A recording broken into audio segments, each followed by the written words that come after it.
Hello, everybody. Welcome to The Headline. I am Brandon Waltens, managing editor here at Texas Scorecard on this cold Friday, and I'm joined by Michael Quinn Sullivan, our publisher here.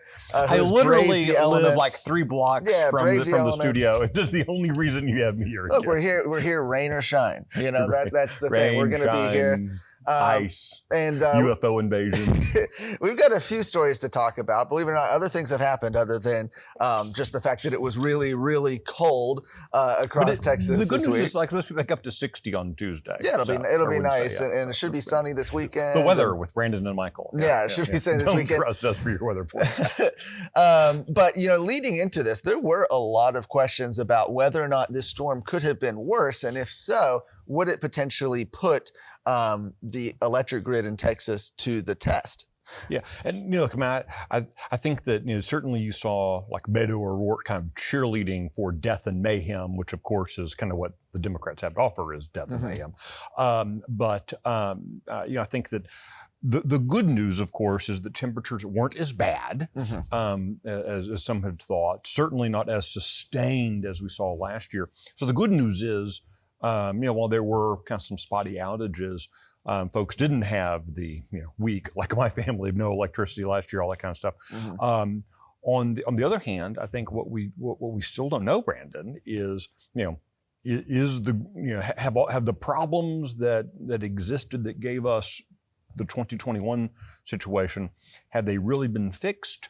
Or, was Mother Nature kind when we skated past? Well, I think you saw a little bit of concern there from the governor as well. Governor Greg Abbott, of course, doing some periodic press conferences before and through the storm. But, really singing a different tune than he did even a few months ago when he was interviewed and said that the lights would absolutely stay on. You saw just right before the storm, he sort of hedged on that a little bit. Take a look at this clip here and see the comparison.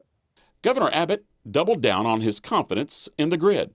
Can you give a guarantee that the lights are going to stay on? I can guarantee the lights will stay on. Well, listen, no one can guarantee that there won't be a, quote, load shed event. Yeah, so you go, Brandon, from the lights will be on to, well, no one can actually guarantee that. I don't think I've ever seen a candidate for office criticize themselves for their own lack of campaign promise follow through or something. A little weird to see that happen. Again, on the other hand, the good news is, things didn't really go bad. So it seems like not the kind of promise you would ever really want to make, because too many things outside of your there's control. always going to be some level of this, right? Trees fall on power lines, or there's ice buildup and things like that. So certainly an odd promise for him to make. But glad to see that for the most part, Texas State did have power. But that's despite the fact that the legislature, they did a number of items trying to winterize the electric grid, protect the electric grid. Really hasn't been put to the test yet whether or not those actions were sufficient. But the one item they really didn't take action on was going after some of these renewable, unreliable energy sources, things like wind, things like solar. The only thing they really did sort of almost inadvertently was end the subsidies for those programs. Well, yeah, and I think you said it right, Brandon. They didn't end the subsidies, the so-called Chapter 313 program, where a lot of the wind and solar farms get their big taxpayer subsidies out of. They didn't, to say they ended it kind of implies they took a proactive action to do the right thing. Instead, because of mismanagement and laziness and whatever else, they just kind of stumbled into not renewing Chapter 313. So it's going to expire at the end of this year.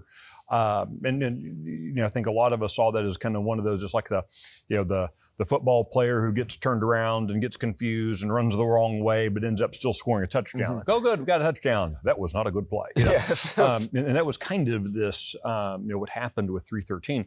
But you immediately saw, a lot of folks like State Senator Brian Birdwell from Granbury, Republican from Granbury, during the session, we need to save 313. And you saw other Republicans saying that. Then after it died, there's kind of went quiet. But now you've got Speaker Dade Phelan saying, oh, we're going to go back to corporate welfare. Yes, and just as a bit of background, Chapter 313, okay, this refers to this program where essentially local school districts are able to offer these large tax breaks for 10 years to renewable energy and other businesses. But then they don't actually really lose that property tax revenue. The state actually subsidizes it. So it's actually a taxpayer-funded thing, kind of in a roundabout way. Taxpayers end up footing the bill for these things. It's done under the auspice of job creation, but the critics, I think, rightfully note how many jobs does a windmill, right, create, right? Or a solar farm. A lot of times you have these big solar panels, big windmills. You've seen them on the highways. They're made in other places. They come in, they drive them across the state, they install them, and walk away. And just, not a lot of job creation there. And despite the fact that both the Republican Party platform as well as the Democrat Party platform in Texas have both at times called for the ending of these programs, House Speaker Dade Phelan said this week at an event put on by the Texas Oil and Gas Association in San Antonio, said that the program could be resurrected. He actually said, and this is his quote here, that the legislature would be developing a program to replace Chapter 313, a crucial incentive program to attract businesses to Texas. And, again, how many times do Republicans and Democrats agree on anything these days?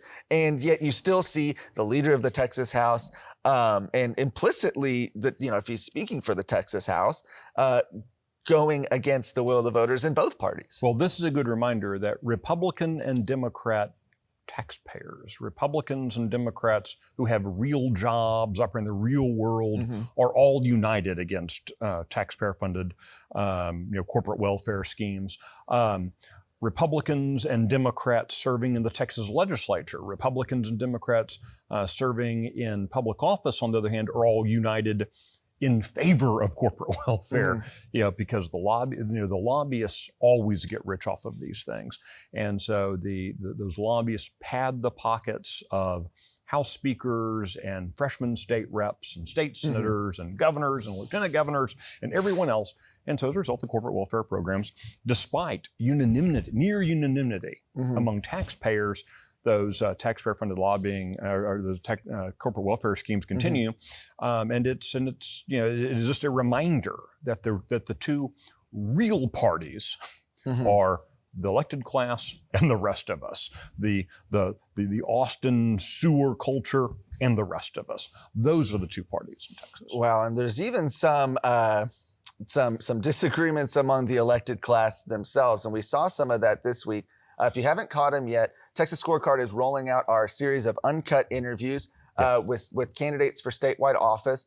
We started on Thursday with our interviews with all three candidates running for the Republican nomination for Agriculture Commissioner. And there was a really noteworthy clip. I encourage you to see all of the interviews, but there was a really noteworthy moment where incumbent Agriculture Commissioner Sid Miller said that in his nearly 8 years now of being in office, being the Agriculture Commissioner, has never had a phone call returned by Governor Greg Abbott, never had a meeting. He compared him to saying it's like working with Sasquatch, saying everybody knows he's real. Check out this clip. Do you and the governor speak often at this point? It's odd you say that. I've tried numerous times to get a meeting with the governor. In the 7 years that we've both been in this office, our offices, never got a meeting with the governor. I've never got a phone call returned. Never got an email or letter returned. Politico asked me, interviewed me and said, "What's it like working with Governor Abbott?" I said, "Well, it's kind of like working with Sasquatch. Everybody knows he's real, and there's some people have seen him, but I've never seen him. I can't get a meeting with him. I wish I had a good answer why he doesn't communicate. It would make life a lot easier. I was going to say, would that make the job easier? I think so. If we were all working together instead of separately and independently. I'm not a hard guy to get along with, but if you won't talk to me, it makes it hard to work with you. And Michael, because we've spoken off the record with some other statewide officials, that this is not localized to just Sid Miller. Yeah.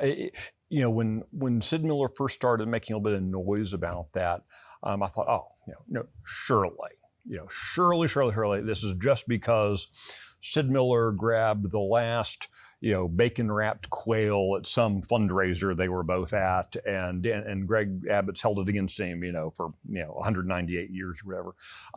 But instead, talking again off the record background with quite a few statewide officials, senior committee chairs in the legislature, all of whom say they can't get Greg Abbott on the phone.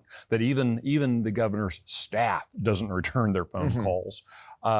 There's this very definite sense to which the governor of Texas just doesn't see the need to communicate with other statewide officials, senior legislative officials, and that's troubling. And I have not yet been sure what exactly to make of that. There's been a sense from a number of folks that there's a strain within kind of the establishment Republican Party that they would like to change the Texas Constitution to get us away from having all of these statewide elected officials, because ultimately, Sid Miller, the Commissioner of Agriculture, doesn't work for the governor. The Lieutenant Governor doesn't work for the governor. The Attorney General, the Land Commissioner, going line, all these positions that we vote for, they're on equal footing with the governor, constitutionally, practically.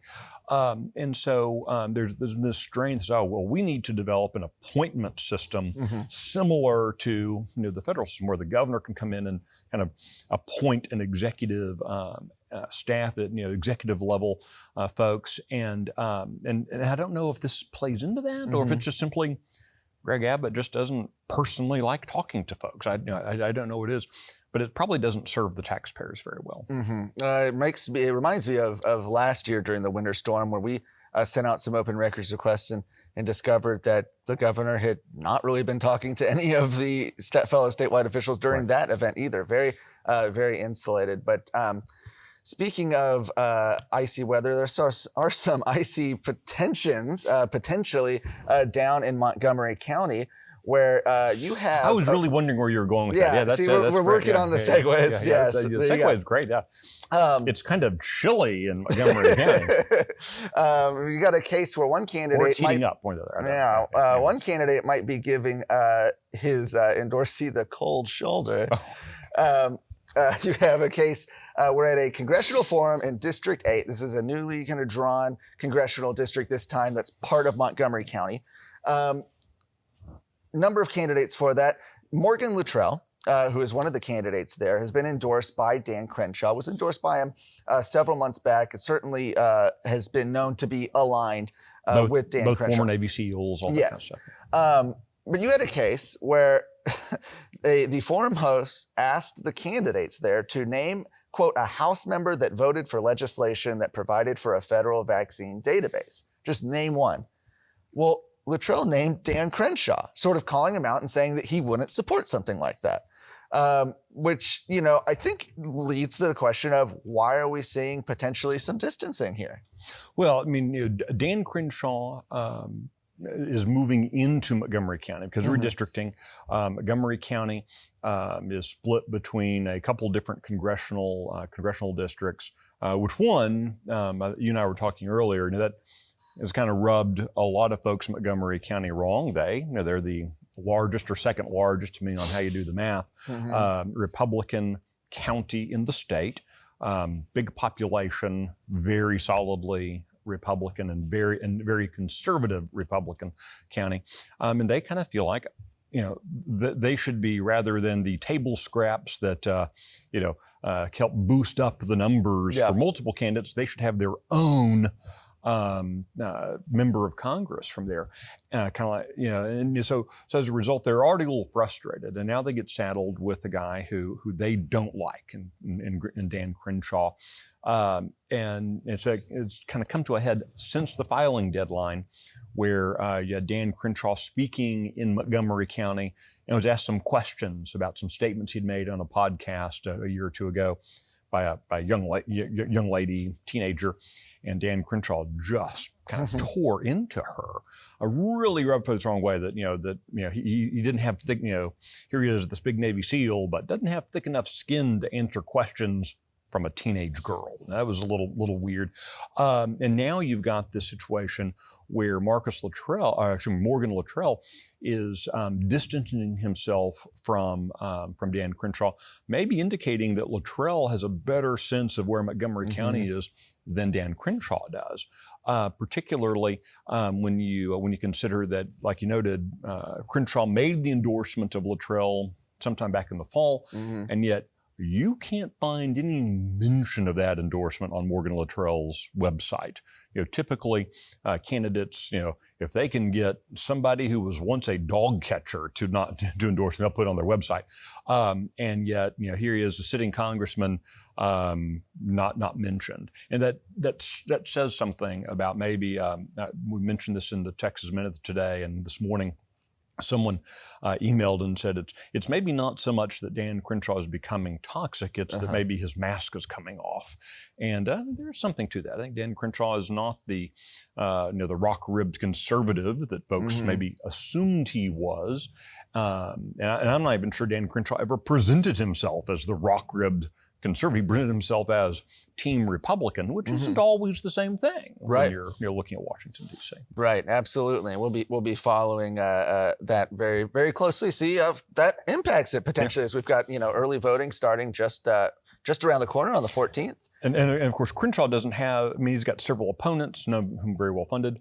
Luttrell, on the other hand, is in an open seat with a lot of folks running, many of whom are talking about this issue of Dan Crenshaw.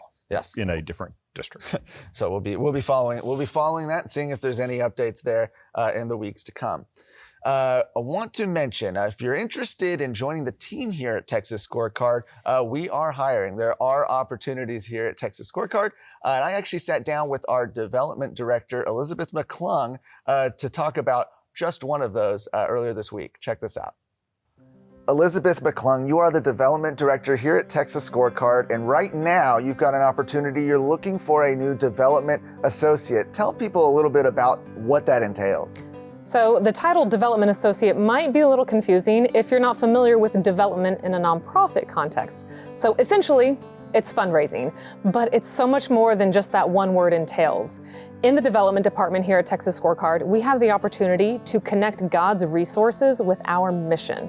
And essentially what that means is we give people a chance to invest in our mission, to stand alongside us with their financial support so that we can advance self-governance through honest and purpose-driven journalism.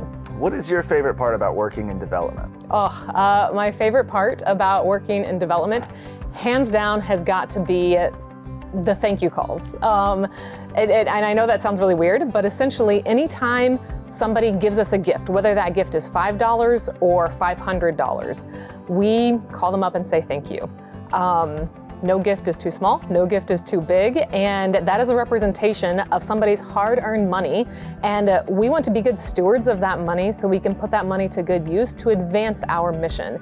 And in making thank you calls, I get the chance, and everybody else on the team who helps with thank you calls, we get the chance to get to know our supporters, the other people who are standing alongside of us in this fight for liberty and for honest journalism. And so it's a joy talking to like-minded people on the phone. Well, and that work certainly doesn't go unappreciated. Thank you, Elizabeth. And if this sounds like an opportunity you're interested in, you can go to texasscorecard.com/opportunities to apply to be our next development associate.